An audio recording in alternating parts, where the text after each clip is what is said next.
the New Zealand Tech Podcast, brought to you by Gorilla Technology, proactive and strategic IT.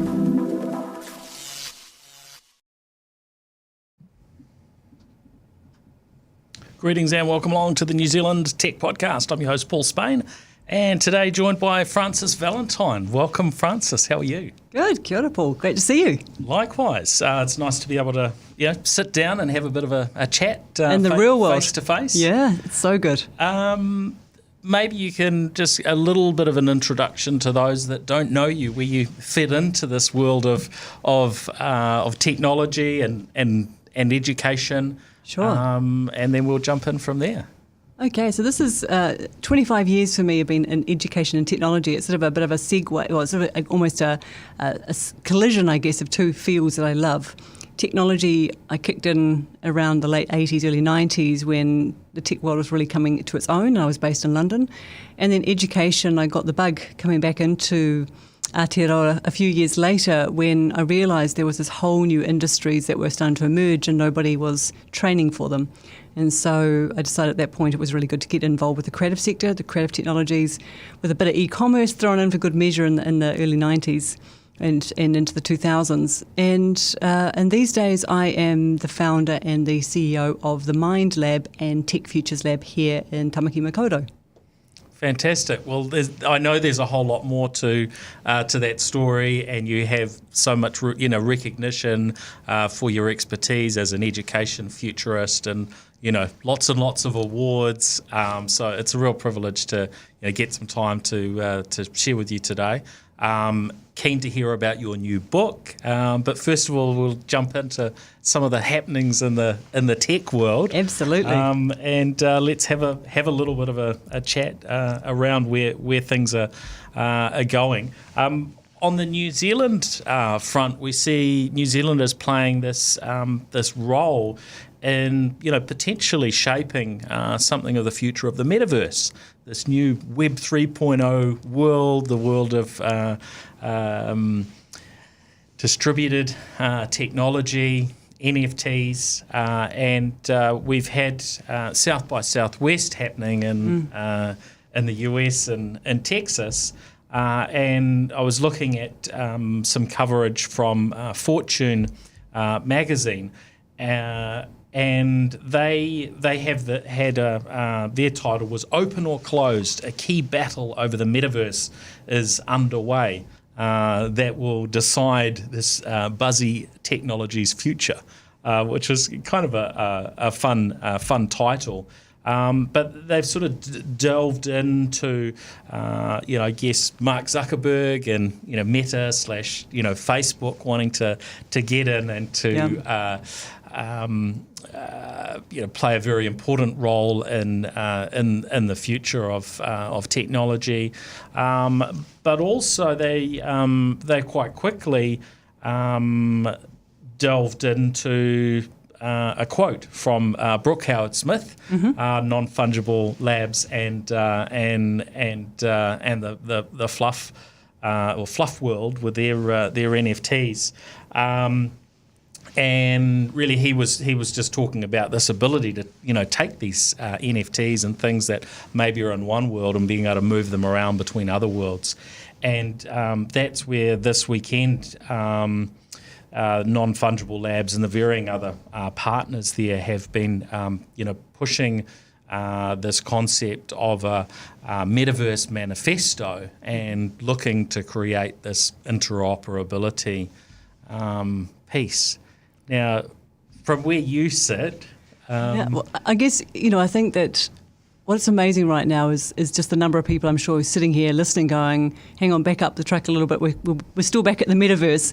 And I think this is the challenge we have, is it's so many things to different individuals. For me, within the world of education and connection and networks, I just love this idea that we're going to have these environments which are, the sort of where the virtual world meets the real world, and takes us from this constant looking at each other on Zoom like a bunch of Muppets sitting there at the beginning of the show to this idea that you would be able to share these spaces and trade in these spaces.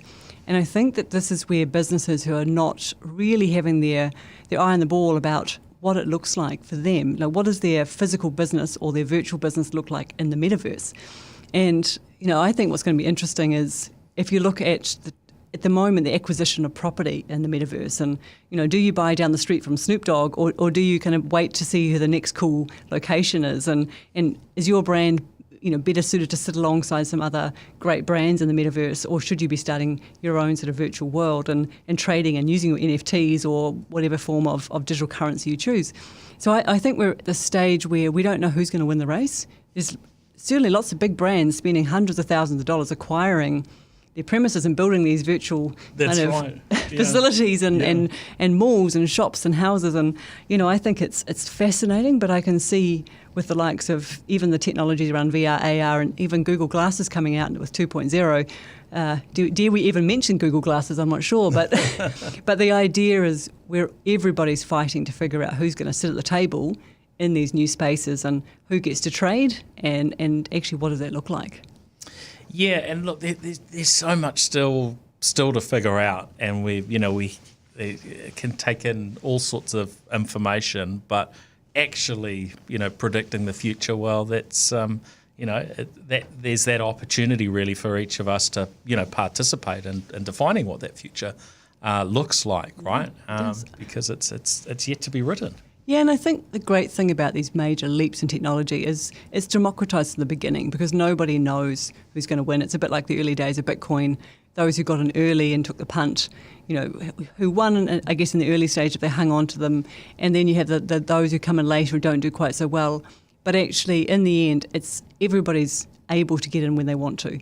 And so the early adopters, I think, like most technologies, will always be the winners. But they'll also be part of the first wave, and there'll be a second and a third wave, and things will change and merge and morph. And the technology companies who dominate right now, my view is unless they're almost reinventing themselves, they're going to be replaced by new emerging technologies who are even smarter and better at these new sort of virtual worlds. Clearly Meta with Facebook are trying to be domineering and kind of own that space. But then you look at every other tech giant and they're saying the same thing. So, who gets to win and who gets to play is yet to be determined. But I think it's certainly an area where every large company in the world should be spending a considerable amount of time just to understand the nuances of why is this coming, who will be playing, and actually what is the demographic of the people who are going to spend a lot of time and money, virtual money, in this new world. Yeah, and it's quite a challenge, I think, because the pockets of knowledge often, and probably the bigger the business is, then the more of a challenge that often becomes in terms of, well, who's got the knowledge? Are they in a position to redirect a business? Should a business be sort of redirecting its thinking? How and where do you invest? Do you throw money at something and look silly? Or do you not throw money at something and look slow. silly and slow? Yeah. But even for those that get involved, really early, and a few years ago I had the privilege of visiting Rochester, New York, which was the home of, still is the home of Kodak and Xerox, and I sat down with the inventor of the digital camera, and Kodak were right there. They spent the money. They invented the and then they held on to it and didn't let it play. And they messed it up. So it's a lot of things have to kind of happen right. For organisations to really secure their long-term futures as the world changes, don't they? One of the things that most people don't really focus on enough is the demographic change in the world. That we often talk about the age of people are living much longer, but what we miss is Generation Z is enormous. They're the biggest population in the world right now, and they're fully digital. So, and they they love playing in this new space. They like thinking about the new technologies that inform them and the places they like to hang out. And so if you're sitting there as a professional service firm and you're assuming that everybody's going to come walking through your door and sit at your table and pay for your consultancy fees, in 5 years' time, I mean, you'd be very misinformed. You're going to have another generation who are already in the workforce and starting to become quite dominant in the workforce, who are saying, well, let's meet in a virtual space. Let us trade, let us do business, let us exchange value in a very different way. And so this idea of value exchange will also be on the table about it's not money for hours. And we're seeing that in the future of work already, where people are working very differently. And the idea that you work 9 to 5 feels a bit foreign now, even after just 2 years of that big disruption and circuit breaker of COVID. So I do think that you will see the new professional service firm will be a brand new one. It won't be the big four that we know. It'll be someone else who comes in and says, we operate in an entirely different way, and we are serving a new group of underserved people who will be those under 40, particularly those under 30 who are coming through, and they'll say, we'll trade the way you want to work, and we'll work the way you want to work in whatever time zone you want to be, in whatever location that you want to work. And I think we're seeing now, even myself, more people saying, hey, I want to keep working with you and working for the organisation, but do you mind if I do that from Bali? And, I think that we're kind of in this very fluid time about how people want to work, and I think more and more of it will happen in this virtual space where we don't coexist in the same way. And once you move into a distributed workforce, then moving it online into a virtual, into a metaverse is just kind of one next step. So much easier to do. Yeah, it's a really exciting time, and I think we look at COVID and how it's impacted things, and it really has helped to change the thinking, because something that otherwise would have taken a lot longer in terms of change and work habits has really been pushed forward. Yeah, I think that the benefit, if there's a silver lining from COVID, is it enabled people to think about things differently, and actually there wasn't time to test things out and say, well, what happens if we work from home, and how do we move into sharing platforms and collaborative tools, and how are we on different productivity measures and metrics.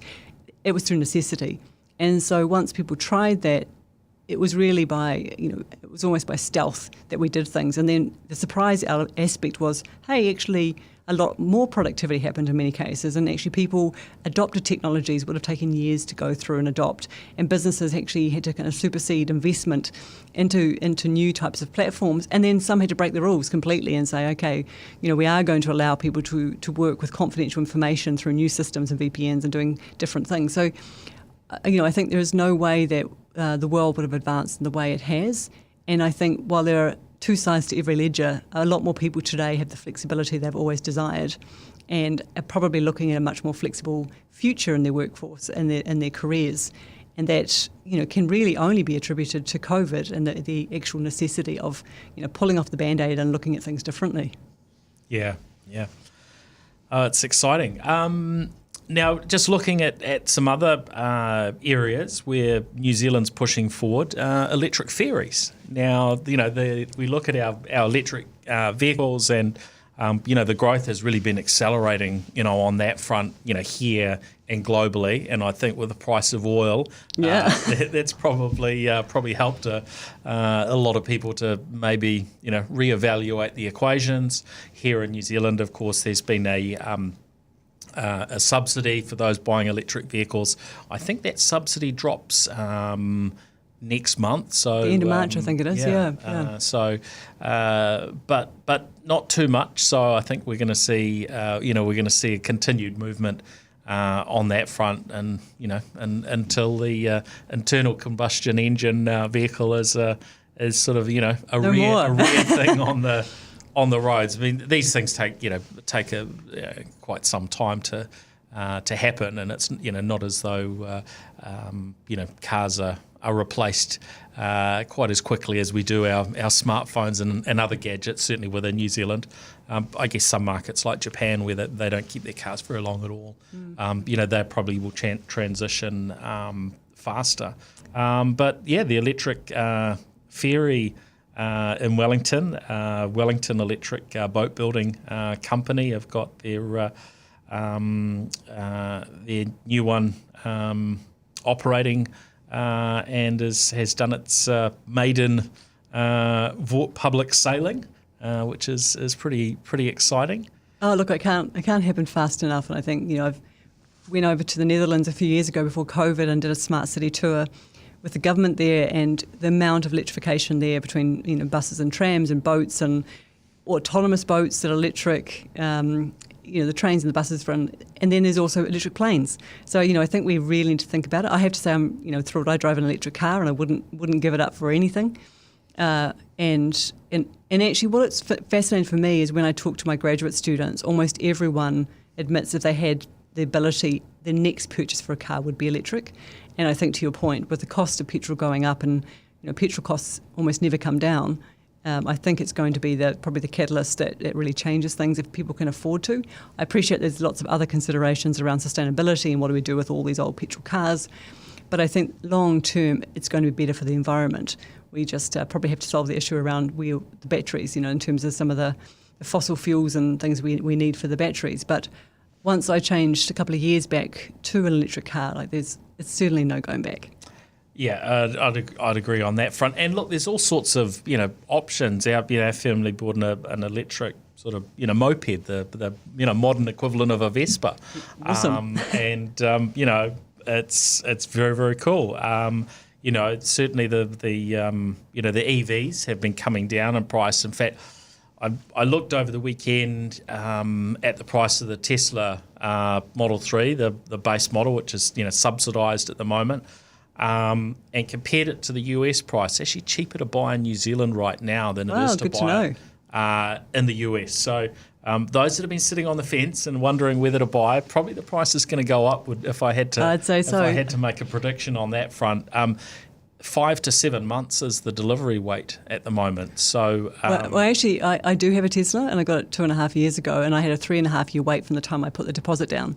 Yeah, similar boat. And but I have to say, I've also got my deposit down on the Cybertruck for no other reason than I just driving a Pixel around sounds kind of like the next crazy Mad Max world. But I think the reality is you're right. The demand for electric cars, I think, will go through the roof. As I watched on Friday evening, passing 3 petrol stations on the way home with queues, spilling down the road of people waiting to get petrol, reminiscent of going back decades ago where where petrol prices were sort of going up dramatically. And I think people will start to do the math and start to think about, actually, by the time you do the equation and the subsidies, and if that continues in some form, it's a pretty good time to think about it. Yeah, and I think I mentioned this on the podcast maybe last week or the week before, but for those that are in a position to do so, you can pre-buy fuel from Z using the Z Share Tank app.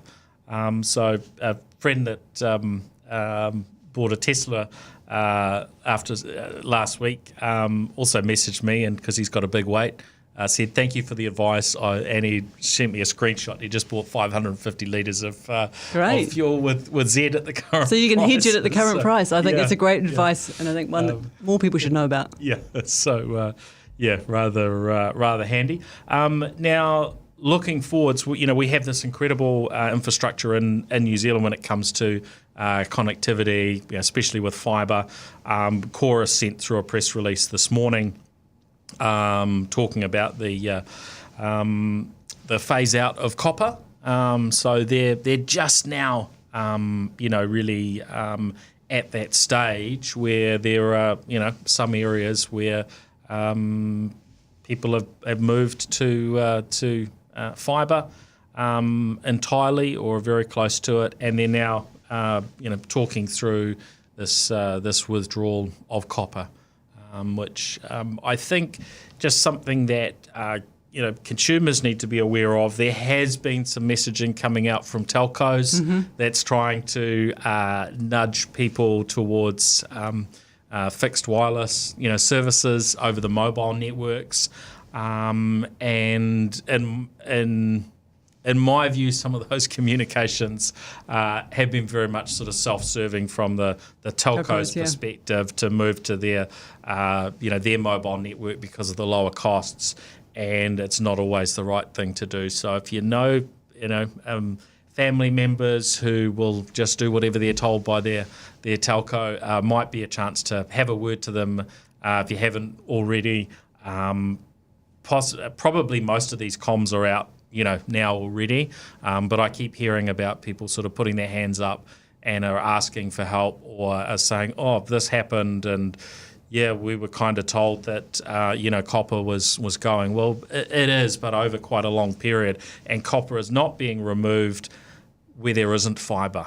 So right, I think that's probably the thing to be aware of. And one of the cases I was alluded to recently was somebody out in a rural location where it was, their telco was moving them from copper to a fixed wireless service, and actually their speed was going to degrade with that particular change. Now, hopefully that's an exception to the rule, because look, there certainly are cases where it absolutely makes sense to go to fixed wireless service. My father's in a retirement home, and he's just gone through that change, and I think after he got onto his third router, a couple of visits to the local Vodafone store, he eventually got something that works and is operating. And for his internet usage, absolutely, that's probably the right thing to do. But not every case will be like that. Yeah, and I think it's a point. I mean, I had up until last year a property in Waitakere in West Auckland, and it's only 35 kilometres from the city, but I couldn't get mobile there at all, and I could only get basic, VDSL at best for internet. One of the reasons that I'm not there anymore. But if they'd taken it away then, the connection put me onto mobile, I would have had no coverage at all, and there was no intention of putting coverage in that valley. So I'm not sure how those sorts of pockets, even within cities, would cope. Interesting enough, at home, and this sounds a bit of a plug for another Elon product, but I have Starlink, and that's partially as a backup. I spend all day in my business running online. I spend a lot of that time from home. Yeah. So I have fibre and Starlink, and I think we will see more and more technologies which are satellite based, and we'll start to see external parties, and it will get more and more competitive. And so I think you and I, we spend all our time in technology and seeing where things are going. We need to test them and I see some real benefits from having a more competitive market than just the big telcos. Yeah, look, it's really interesting to have spent time trying out Starlink and to see, wow, most of the time it's pretty good. It will have its glitches and so on, but it puts some good pressure on our telcos. I guess I like to see as much as possible happening locally, so the money's going back into our economy. But there's not likely to be any kind of local equivalent to Starlink anytime soon. There will be some competition for Starlink as the other players come through with their offerings in the market, but.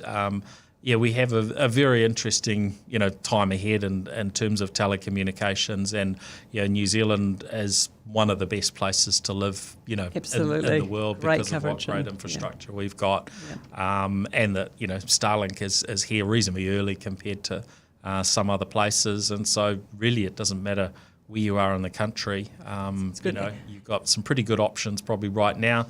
And by the end of what we see, there's still a little bit more to go on the next stage or the current stage of the fibre rollout and rural broadband.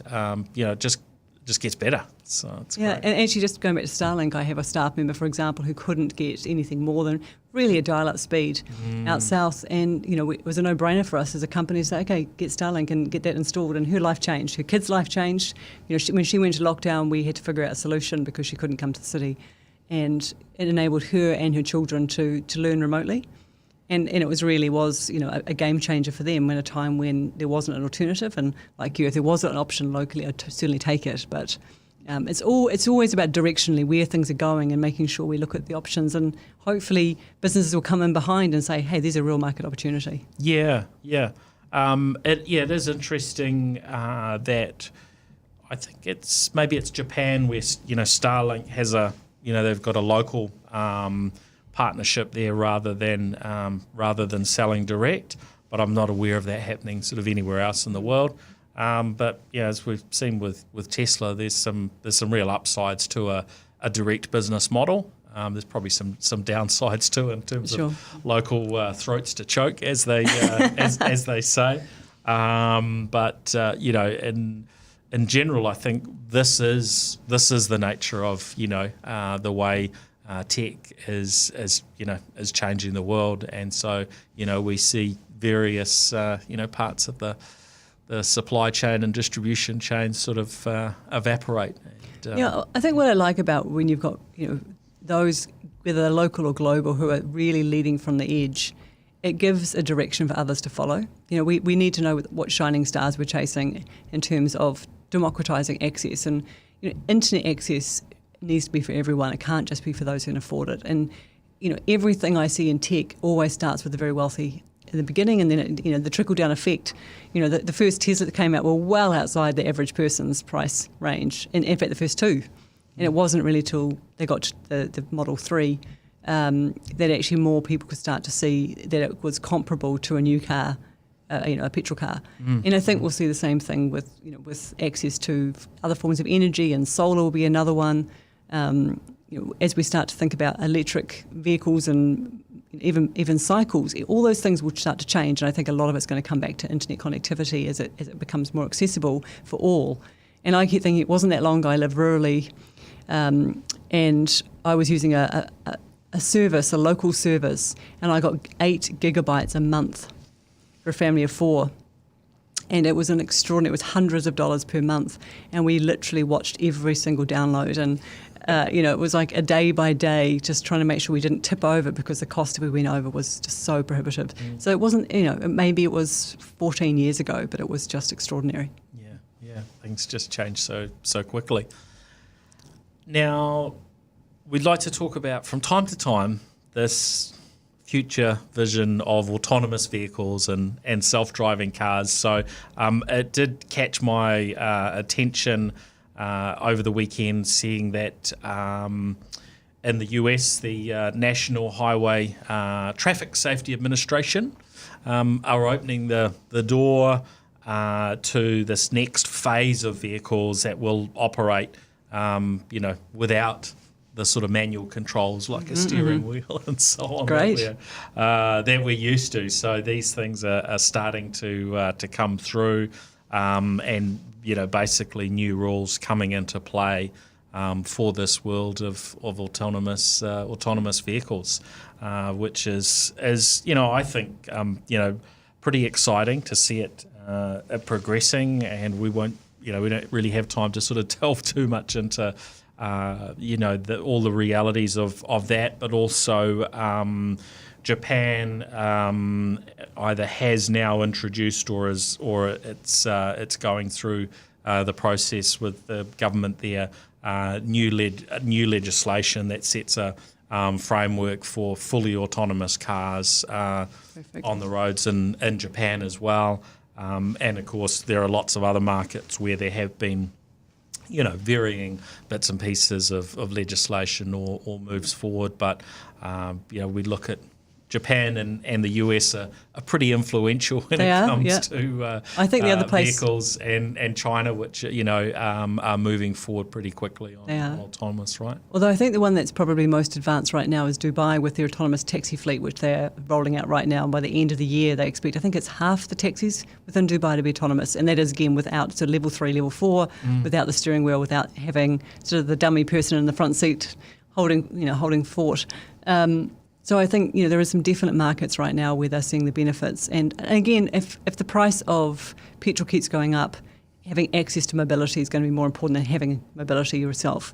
And that's where having the benefit of autonomous vehicles coming to your house, picking you up and keep moving, and so that potentially less cars on the road. It's going to take a while to get to that benefit. But I think it's a good time for these indicators of change that we're seeing around the world are being spurred by some of the world events that we're seeing right now. Yeah, it's really exciting times. And Apple made their big announcements last week that were somewhat available up front. There's always a little bit of leakage, shall we say, when it comes to Apple announcements. But their M1 chips that they've been slowly rolling out across their devices just seem to be getting more and more powerful. So, pretty interesting to see this M1 Max chip, which is their top fastest chip, and I've seen it referenced as basically the fastest, computer chip available. There are obviously varying ways you can measure that and view that. The new Macs are looking pretty slick and pretty fast. And even the new iPhone announcement, which is their SE, which is their lowest cost phone. I like the way that Apple releases those phones, and that it's the most affordable iPhone, but it's not using 1, 2, 3, 4 5-year-old technology. It's actually got the same latest, chip in it as their iPhone 13. So in terms of those that are looking across their organisation, and I know we have these discussions within my own clients and organisations of, well, what's the most secure phone? And in some organisations, there's very much the feeling that going with the Apple product and the pace at which the updates, security updates, and so on come through, creates this desire to give people an iPhone. But there's been a real premium, so this makes that more accessible if a workforce wants to push those out. And I think it's the same if we're just talking about with Teslas. I mean, Apple is smart. The world population is growing. It's growing at the bottom end in terms of age. It's new emerging markets, places like Africa and the Middle East, and they need a product to get into market for market share. And to your point, using the latest technology is definitely the way to go. They want to showcase the best. They want to take on their market share in that way. And, I imagine chip makers like Intel right now are sitting back saying, what did we miss? How is it that we were, the golden child for so long, and then suddenly out of nowhere, basically the supply chain got reversed and they're creating their own chips. And I think we'll see more of this as people in large tech companies start to realise that if they can have the market share in all parts of the market, but if we can make it more affordable, more accessible and more equitable, then actually they're going to be better for it, because pricing and just the constant replacement of phones is not a behaviour we're seeing in Gen Z. They don't want the throwaway economy. They don't want to keep replacing. They want to be able to fix and maintain and keep technology for longer. That's the benefit of software. Yeah. So, I think they've probably been playing a smart game, and hopefully others will follow and actually make it so that we have great technology that lasts longer, and actually the benefit is the software that we get, the upgrades, and not so much looking at the hardware changes. Yeah, and when I look at companies like Apple and Tesla, and there are so many others, and I guess they're examples where it's really obvious. We see that futurist thinking just goes back over a long period of time. For Apple to be in this position that they are today, I don't know how many years it goes back. When they certainly, they acquired a chip company, and they've done all these things over. It's a long period for Tesla to be where Tesla are today. Absolutely. A lot of futurist thinking over a long period of time, and it's really essential that we have that thinking inside of our organisations, and that we continue to have that futurist focus, which probably brings us to talking about what's happening in your world, Frances. And and I think it's interesting. People often talk about things like AR and VR and 3D printing, and even like companies like Netflix. They've all been around for more than 25 years. These are not just overnight successes, and it's by the time that the consumer first experiences some of these things, they feel like it's where did this come from? I remember when Pokemon Go came out a few years ago, and people were like, wow, AR, this new technology. And I was thinking back to the University of Canterbury back in the late 90s, when they had the Human Interface Technology Laboratory, or HITLab, doing AR way back then, running off $1 million computer. What changes is the cost of processing changes, and the cost of storage changes. And for me in my career, it's always been looking at the types of technologies and software and behaviours that change the way we think about work and jobs. And so, which led me to this intersection between technology and education. And right now I'm seeing that it's speeding up at a rate that's just quite extraordinary. We talk about exponential and Moore's law and the law of accelerating return, but actually right now we can see it. Things are shifting so rapidly. So we have a bunch of people who are in their mid-career, mid-tier managers, executives, board members, who, if they haven't got their eye really closely on the ground and listening really closely to good advice, they could miss entirely kind of big shifts of change, and their competitors are going to have a huge advantage over what they're doing. And it's a bit of a watch-out time for a lot of people. Yeah, and really every sector is impacted, isn't it? And I think there's that, often that sort of assumption. You sort of look at, well, that's okay there with taxis and Uber or, what have you. But, we probably aren't always very good at picking that, our own fields are going to be impacted in all sorts of ways, and we've got to be putting on that futurist hat. And as I like to say, we all need to be futurists. We all have to have that futurist mindset and be looking out, further than probably what we ever have done in the past. Anyway, on to your book, which was launched last week. What can you tell us? So, Future You. Not surprising, the title, I guess, a book written basically for professionals who are looking into the future saying, how much of this do I really need to know? Do I really have to reskill? Can't I leave this for someone else to do? And also using just, lots of case studies or situations where I've looked at, I've taught over the years, well over, 10, 15,000 students who are all adults. So the average age of our students right now is 42. And also on platforms where I've taught tens of thousands of adults. And, the characteristics of those who lean into change and the characteristics of those who are really quite intimidated by them can be quite profound and actually career damaging if people are just sort of like, I can trade on what I know because actually it served me well. And I think Future You was written with this idea that we can all be anyone we want to be. There isn't an age where you can't learn. The only thing that stops people learning and advancing and getting comprehension of new changes is a mindset and time. And I do find it fascinating that a lot of people self kind of destruct their own potential because they get to a certain age and say, oh look, I can't do that, I'm too old. Or somebody in their mid-40s said, oh, my kids will set things up on the computer and I don't really understand, and my work have changed some of the software, so I'm not very happy about it. And actually, if they leant into it and actually embraced it, their career has so much more potential. The other part of Future You is we're living longer. We 3 scores plus 10, which was the old saying around we'd live to be 70. Not many people die at 70 these days. In fact, it's really only those with underlying conditions. Most of us would expect to live well into our 90s, and that would be statistically backed up.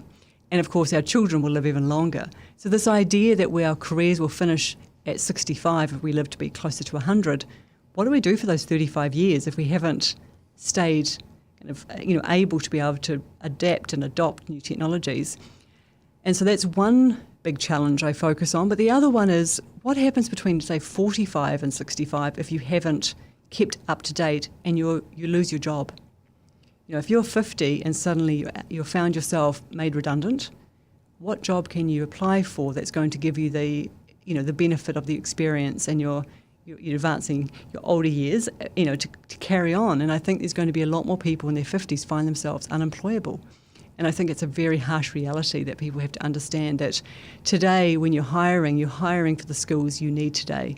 And if you took a typical person and said, find your job on a job board in Silicon Valley and tell me if you could do the same job, same title, read the description, tell me if you could do what they're asking you to do, almost no one says, oh yeah, I could do that. The face, the drain colour of their face, they look at it and say, I literally don't even understand what they're asking, or the software they're saying are required, or the terminology or the language.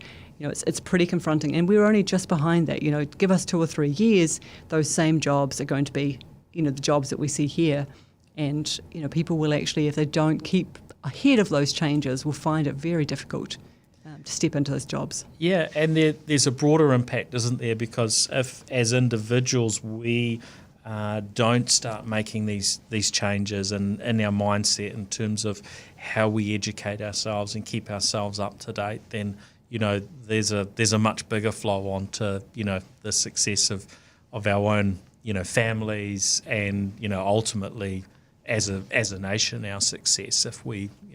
If we push ourselves ahead and we all put on that futurist, that hat and we're looking forward to making those decisions, and that has a tremendous, flow on for New Zealand.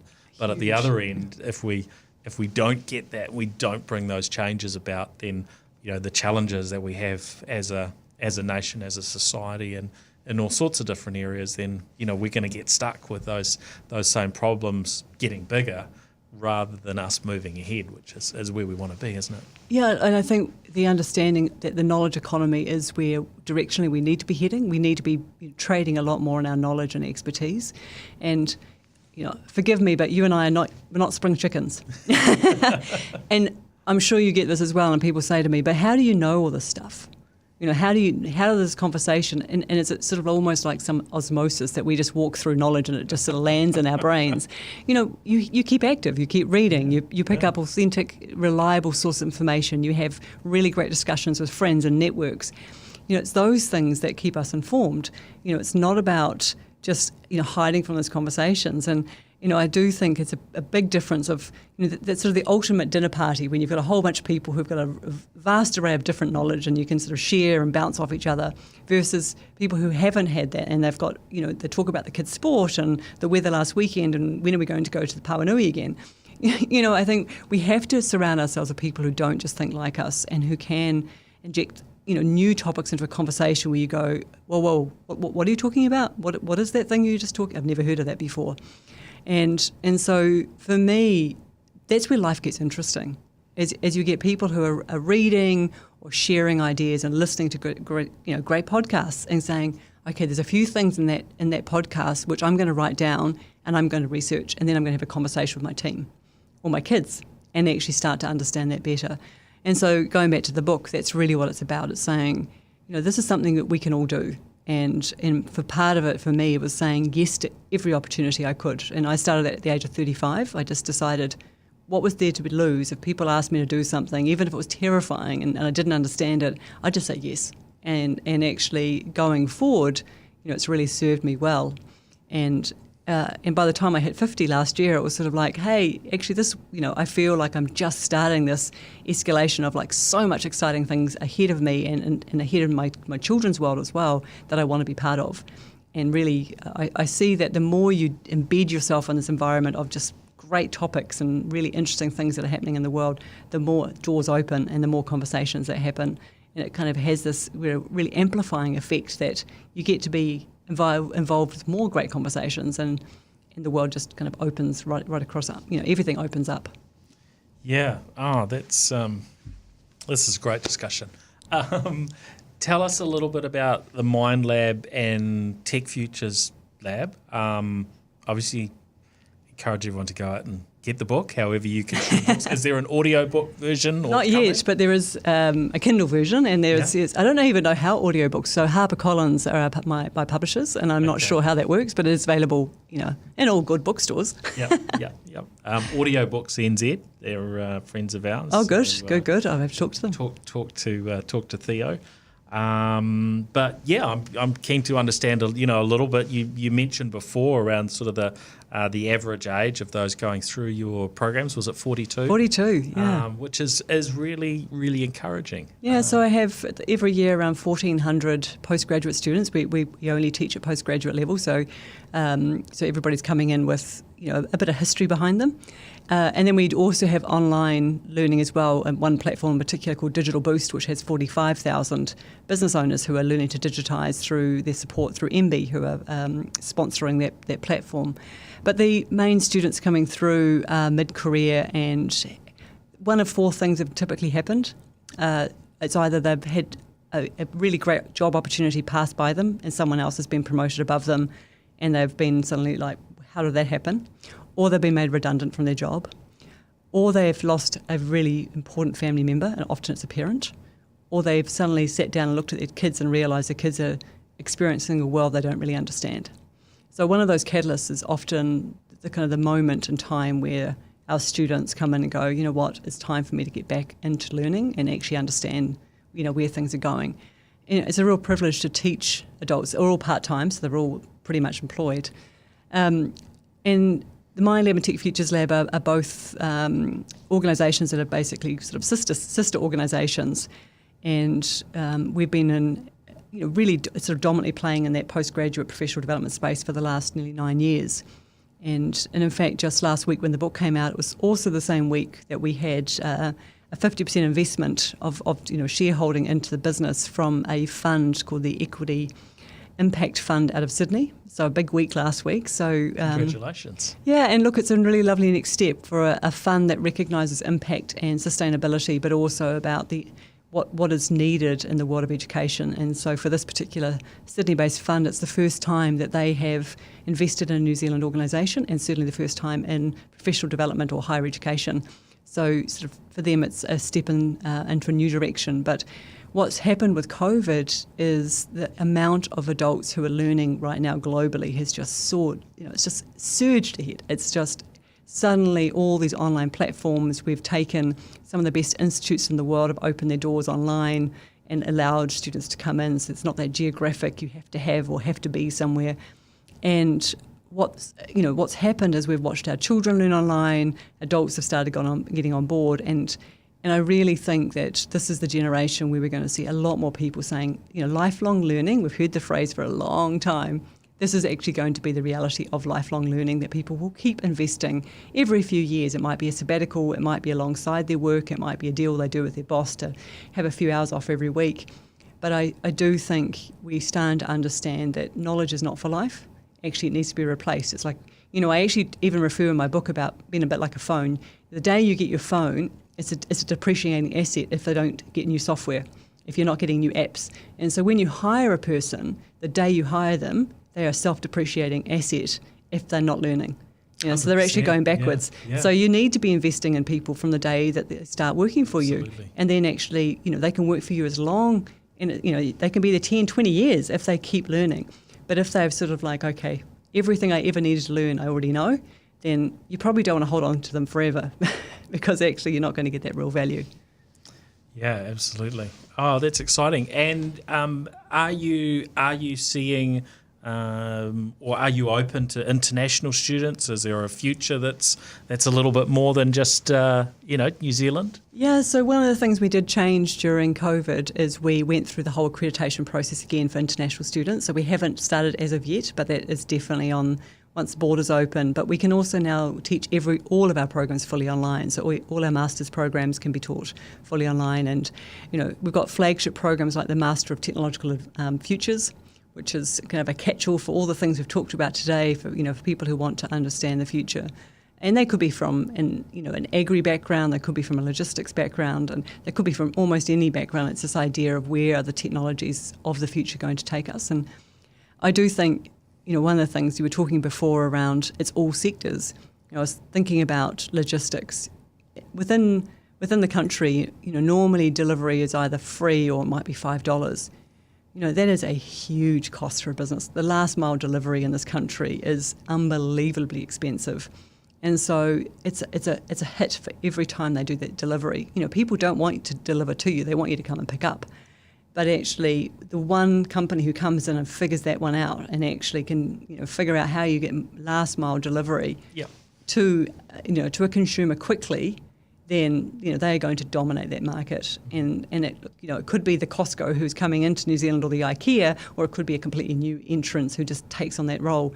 But I know within every vertical there are challenges that people are trying to solve, and technology, it already exists to solve those problems. It's just a matter of when and how to implement those changes. Yeah, and we want to see Kiwis having those ideas and the ability to execute them. So, as much as we can, it's Absolutely. not the offshore player that's coming in and just disrupting all of our local entities. Much better if we're coming up with those things, and our local businesses are able to do well and to thrive with global competition. and even better to be taking and exporting some of these innovations and technologies globally, like we've seen in so many fields, and we just need more of that, don't we? Yeah, for me, that would be the dream, is that innovation becomes a really high priority from government down, from policy down, the re-education of the workforce and the reskilling to prepare them for the future. So we don't have so many people who are studying hospitality and tourism or industries you're paid by the hour. We need high value people thinking about creating value. And to your point, there are a number of really large global players entering this market. They see the potential here. They see that we've got sort of all the pieces to make great success, but they're not local businesses. And so, I would love to see that, but the problem I think we still have is we don't value this idea of learning. We have the lowest participation in professional development in the OECD. On average, if you look at the Education Council website, which is a government website, talks about numbers, just 2% of men and 4% of women over 40 study anything in any given year. Like, it's a very, very low number of people who are actively out there doing things. So I think if we shift that and we commit more into learning and innovation and experimentation, and we look at the likes of what Callaghan Innovation are doing to kind of look at research and development and nurturing and supporting growth, and then we could be a very different and a very kind of the future of our economy could be completely changed, and that would include supporting Māori and Pacific businesses and the economy. But right now we need to actually understand the value we're not pushing enough around innovation and creativity that we need to take on some of these international players. 100% right. Thanks, Frances. It's been great to chat. Now, those that are interested in the book, Future You, that's out there everywhere. It's out there. You can get your hands on. Yeah, absolutely. Yep, excellent. And where do they get in touch if they, are interested in folks interested in furthering their education or connecting with you in some way? Sure. So we have two different institutes. Tech Futures Lab, typically more for people who work in for-profit businesses, so corporate large businesses. The Mind Lab, people who work more in things like social development, education, and health. Both available under the Tech Futures Lab or Mind Lab online. If you want to reach out to me, I'm on LinkedIn. Strange spelling, Frances with an E, Valentine with an I, Valintine. Love to hear from you. And if you do manage to read the book, and love your feedback, good or bad, it's always good to know what people are thinking in the market. Great. Well, thanks very much for joining us, and thanks everybody for listening in to the New Zealand Tech Podcast this week. Big thank you to our show partners who make NZ Tech Podcast possible, and for their support of the technology and innovation ecosystems here in New Zealand. So thanks to Gorilla Technology, Vodafone, Vocus, HP and Spark. All right, catch you next week. Cheers.